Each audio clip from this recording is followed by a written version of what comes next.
አገዳደላችሁን አሳምሩ። አገዳደሉን አሳምሩ። አስተራረዳችሁንም አሳምሩ። አስተራረዳችሁን አሳምሩ።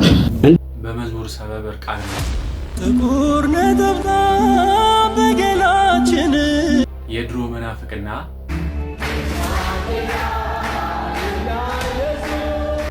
የአሁኑ መናፍቃን ሰላም እንደምናላችሁ የእግዚአብሔር ቤተሰቦች እናታችን የክርስቶስ ቅዱሳን ድንግል ማርያም ያሳት በኩራት ልጆች ዛሬም እናንተን ያስተምራሉ ያልኳቸው ቪዲዮዎች ይዤላችሁ መጥቻለሁ። እስከ ቪዲዮ መጨረሻ አብራችሁን ቆዩ። ይህ ዩቲዩብ ቻናል ነው። በዚህ ዩቲዩብ ቻናል ላይ የተለያዩ ኦርቶዶክሳዊ ቪዲዮዎችን እያመጣን እንማማርበታለን። ላይክ፣ ሼር፣ ሰብስክራይብ ማድረግ እንዳይረሳ። አሁን ቀጥታ ወደ መጀመሪያው ቪዲዮ እንላለን። እኔ ቆመልኝ አላም የቆመልኝ ተቋም እኮ ዝም እያለኝ እኮ ነው። ስለዚህ ሁላችንም ፊታችንን ማዞር ያለብን 5 ኪሎ ያለው ቤተ ክህነት ጋር ነው።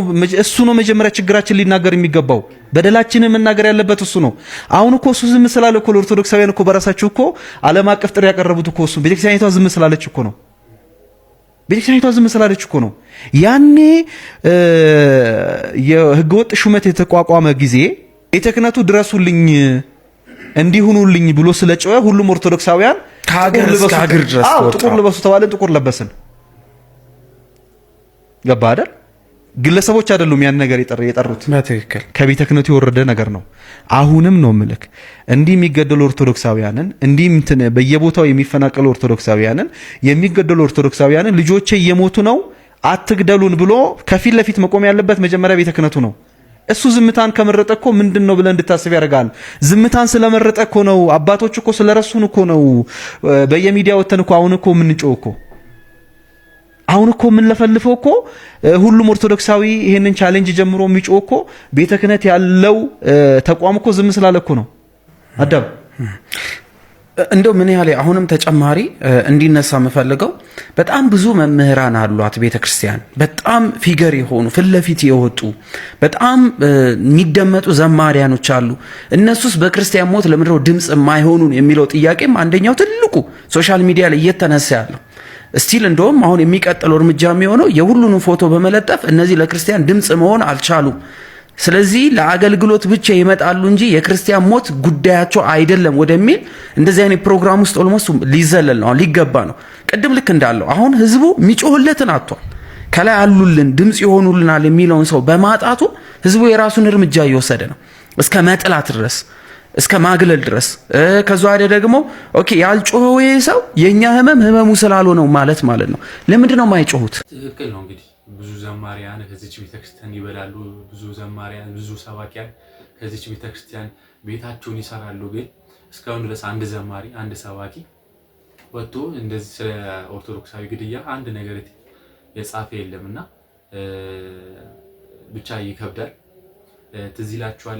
ለምንድን ነው ለዳመራ ጊዜ ነው ቤተክርስቲያን እንደዚህ ዘመን የተከበረችበት ዘመን የለም ብለው አባቶች ለመንግስት ለአዳነች አቤቤ የተናገሩበት ምን አይነት ቀልድነት የያዘ የሚያሳይ ነገር ነውና ቤተክርስቲያን እንደዚህ የሆነችበት ዘመን እኔ በህይወቴ አይቼ አላቅም። እንደዚህ የሚገደሉበት፣ እንደዚህ በሃይማኖታቸው የሚታረዱበት ዘመን አይቼ አላቅም። ጥቁር ነጠብጣብ በገላችን ማርያም ሳመችን እንላለን ስምሽ ሲጣፍጥ ከማር ወለላ አይሰለቸንም ዘውትር ብንጠራ። ሰው ቪዲዮ አብርቶ እንዴት ጡቱን ለማሳየት እንደዚህ ይላል? እዚህ ራሱ ቢኖርብሽ አሁን እንደዚህ ለማሳየት ራሱ ትንሽ ፍረት በጣም እኮ ያሳፍራል። ወዴት እየሄድን ያለ ነው? ኦርቶዶክሳውያን መዝሙር ከፍቶ እርቃንን ማሳየት በዚች 4-5 ዓመታት ውስጥ በቃ ድሮ የምናፍርባቸው ነገሮች እንዳለ በቃ አደባባይ ወጥተዋል። በቃ አሁን እያፈርንባቸው አይደለም። ድሮ ውይ የምንላቸው ነገሮች አሁን በቃ እንደ ኖርማል እያለፍናቸው። እንግዲህ መንግስት ከመሸ መግለጫ ሰጥቷል። አርሲ ላይ ምንም የተፈጠረ ነገር የለም፣ ነገር ግን ሃይማኖትን ተገን አድርገው ሽፋን አድርገው ሊበጠብጡ ያሰቡ አካላት ናቸው ይላል። መንግስት እንዲህ እየተቀበሩ እያየን፣ እግራቸው እየተቆረጠ እያየን፣ እያለቀሱ እያየን መንግስት ምንም ነገር የለም ሰላም ነው፣ ጸረ ሰላም ኃይሎች ናቸው በሃይማኖት ስም እያልን ያለው ከመንግስት ጋር እየተሸዋወድን ያለ ነው። እንደዚህ ነው። ሰላም ከሆኑ ታዲያ ለምን አትይዝልንም ታዲያ ጸለ ሰላሞች እንዴ? እኛ እኮ ሰላማዊ ሰው አይደለም እየገደልን ያለነው እኮ አይደል?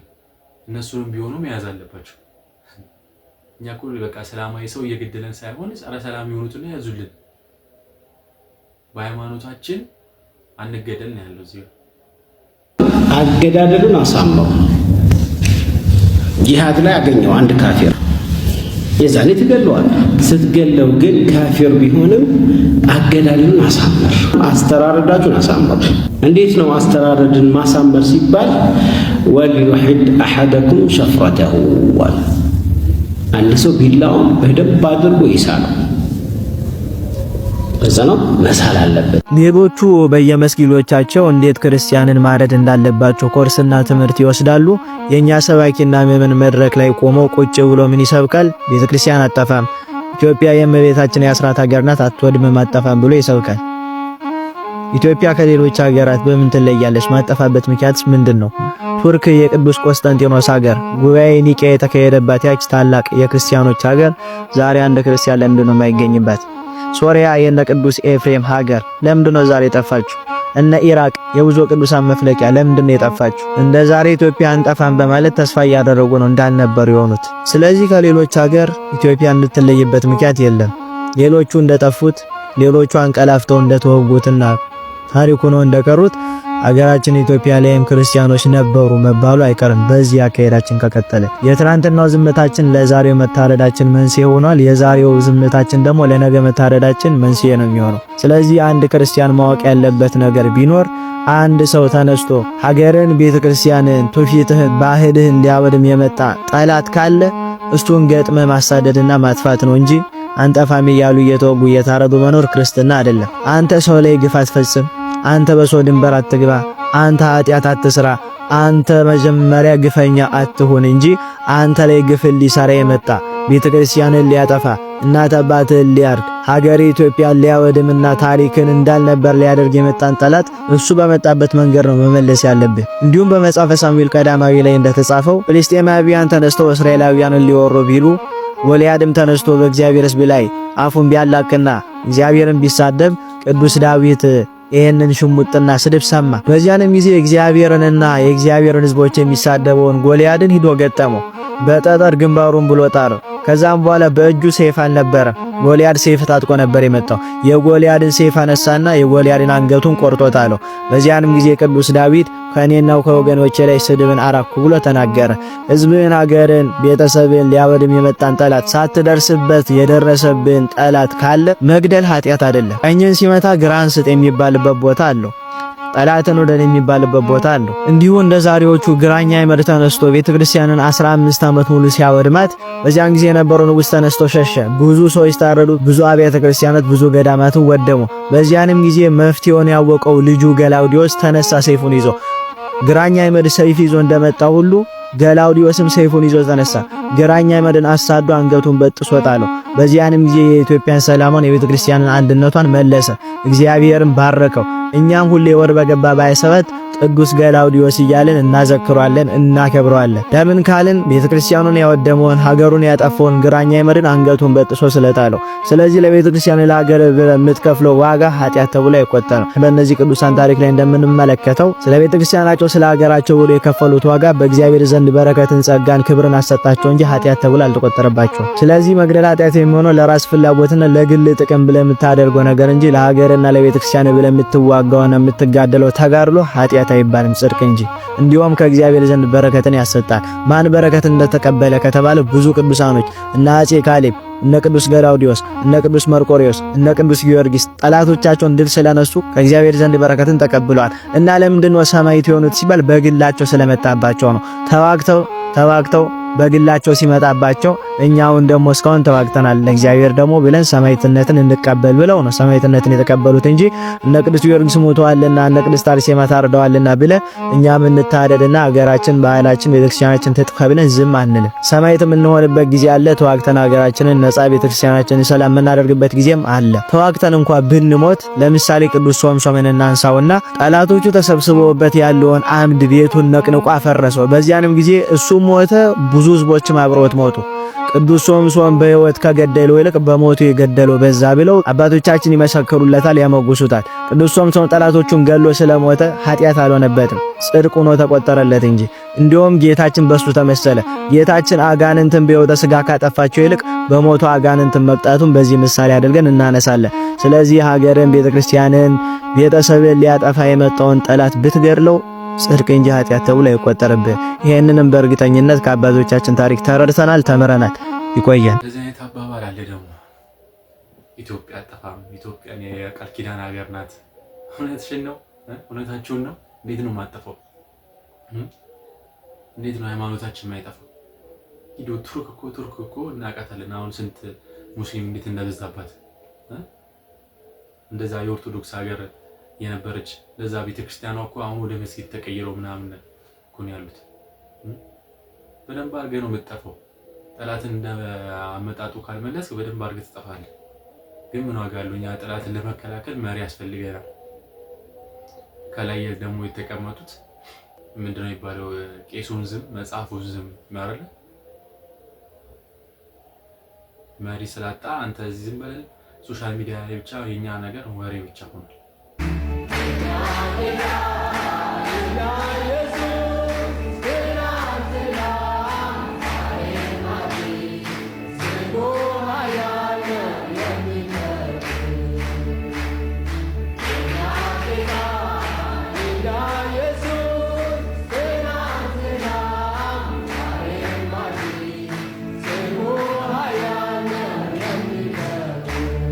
አሁን እነዚህ ደግሞ የድሮ መናፍቃን ናቸው። እስቲ አሁን መናፍቃን ደግሞ እስቲ እናያቸው ደግሞ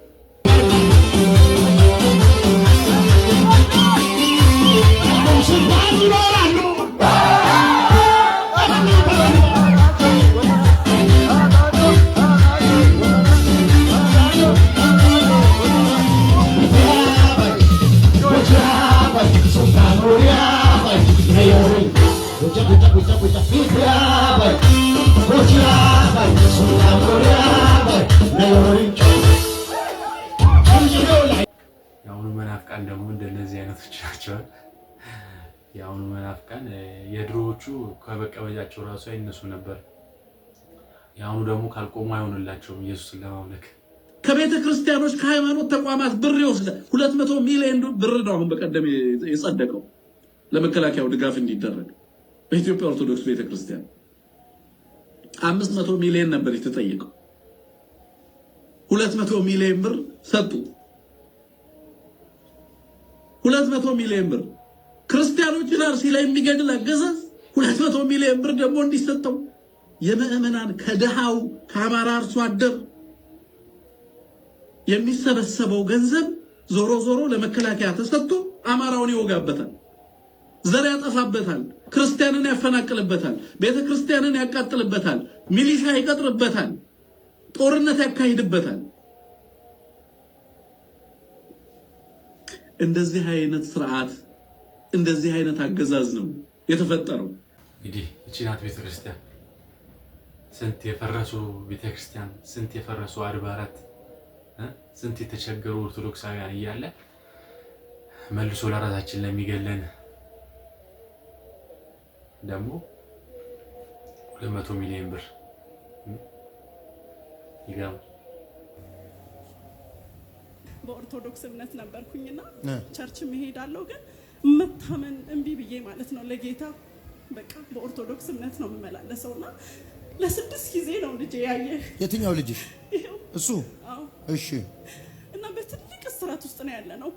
የሆነ ሀብታም ቤት ተጠግተን ነበር። እዛ ቤት ያገኘን ጥበቃ ይው ያከራተተን 7 ዓመታችን ከምንኖርበት ቤትም አስወጥቶን ከዛም በኋላም ከአንድ ቤት አንድ ቤት እያለን እየተንከራተትን ያለ ነውና በእግዚአብሔር ኃይል በጌታ ኃይል ጠንካራ ስለሆንኩ እዚህ ደርሻለሁ። ግን ያንተ ደግሞ በጣም ታላቅ ነገር ዛሬ ታየኝ። ከጨለማውን ያወጣሻለሁ፣ ካለሽበት እስራትን ያወጣሻለሁ። አውሬ ልጆችሽን አይበላብሽም። ተከተለሽ አንከራተተሽ። ከዚህ በኋላ የማልቀስ ጊዜ ይብቃሽ ልጄ፣ ይብቃሽ አለሁ እኔ። ነይ እኔ ጋር ቀጥ ብለሽ ነይ ስትለኝ ዛሬ መጣሁ። በህልምሽ ነው ያየሽው? በህልሜ ዛሬ። ኦርቶዶክስ ነበርሽ? አዎ፣ ማለት ቸርች እሄዳለሁ። ግን 2 ቦታ ሆንኩኝ። አንደኛው ባያዋጣ አንደኛው እኔ ወላዋይ ሆንኩበት። ይሄ ነው የኔ ችግር፣ ይሄ ነው። ትልቁ ልጄ 3 ቀብቶኛል ብሏል። በጣም በፈተና ነው ያለው። 2 3 ትምህርቱን አቋርጧል። እየተከራተተ ነው ያለው። የሚሰማው አጥቷል። ልጄ ብቻዬን ነው ማሳድገው። አሁን ይኸውልሽ ኢየሱስ ብቻውን ነው የሚያድነው። ሌላ አዳኝ የለም። ምንም አታመንጂ። የሰው ታሪክ የሚቀይር እዚህ ምድር ላይ አስተዳዳሪ ሆነ አንድ አምላክ ነው። እሱም የናዝሬቱ ኢየሱስ አሜን። የድንግል ማርያም ልጅ አሜን። ለአንቺ ኃጢአት የተሰቀለ እኔ እናገራለሁ ትንቢት። እነዚህ ክሮች ባሉበት አንገት ላይ ወርቅ ይገባል። አሜን። ጌታ ኢየሱስ ከመንከራተት ያወጣሻል። በኢየሱስም የዚህም ቤተሰብ መከራ አንከባለን። አሜን። በጌታ በኢየሱስም አንከባለን። አሜን። ኦልሬዲ አይታን የመጣችው አይደል? ታዛለች። ዛሬ ጨለማው አበራ። አሜን። ጨለማሽ በራ። አሜን። ኢየሱስ ያለው የተወሽ ኮሙኒኬሽን ያቆመ የረሳሽ ሰው አሜን። ሲያስታውስሻል። አሜን። ሲያስብሻል። አሜን። እነዚህ ልጆች ሁሉ ሲያነሳል። አሜን። አላጋባ ዳጋታ ራይካላ ቦሶ አረ ታሪክ ተቀየራለኝ ጌታ። አሜን። ታሪክ ተቀየራለኝ። እዚህ ቤት ማሊፋራዲያ ማሳ በቃ ድህነት፣ በቃ ሐዘን፣ በቃ መንከራተት አሜን ይሁን አለ ወይ? እንድቀበኝ እፈልጋለሁ። ና እዛ ተቀምጬ ይመስለኛል። በቃ ና ብለህ ስቀባኝ አየሁ። ብድግ በል። በጌታ በኢየሱስ ስም እግዚአብሔርን ቅባት ላይ ወላ ያስቀምጥ። ይሁን አለ ሆነ። አሜን። አሁን እነዚህ ከኦርቶዶክስ የመጡ ይመስላሉ። አሜን አባባሏ ራሱ ይገርማል። አሜን ትላለች። ከዛን ልጁ ደግሞ መጨረሻ ላይ ይሁን አለ ሲል ከዛን እሱም ተከትሎት ሆነ አለ። በቃ ይሄ የሚታወቀ የታወቀ ነገር። አሁን እነዚህ ዛሬ ነው የመጡት እኮ ይላሉ። እንደዚህ አይነት እኔ እኮ በቃ ሰው ለመዳን ለምንድን ነው የኛን እምነት ነክቱ ከዛ እምነት ወጥቼ ዳንኩኝ ለማለት እንደዚህ የሚቸኩል? ክርሽ በወርቅ ተቀየረ ይላል። በቃ ዓለማዊ ነገር ሁሉም ነገር በቃ ብቻ ይገርማል። ብቻ ለዛሬ ነበር ቪዲዮ ይሄን ይመስል ነበር። በቀጣይ ቪዲዮ እስከምንገናኝ ላይክ፣ ሼር፣ ሰብስክራይብ ማድረግ እንዳይረሳ። አስተያየት ካላችሁ ኮሜንት ላይ ጻፉልኝ፣ አነባዋለሁ። ሰላም ሁኑ።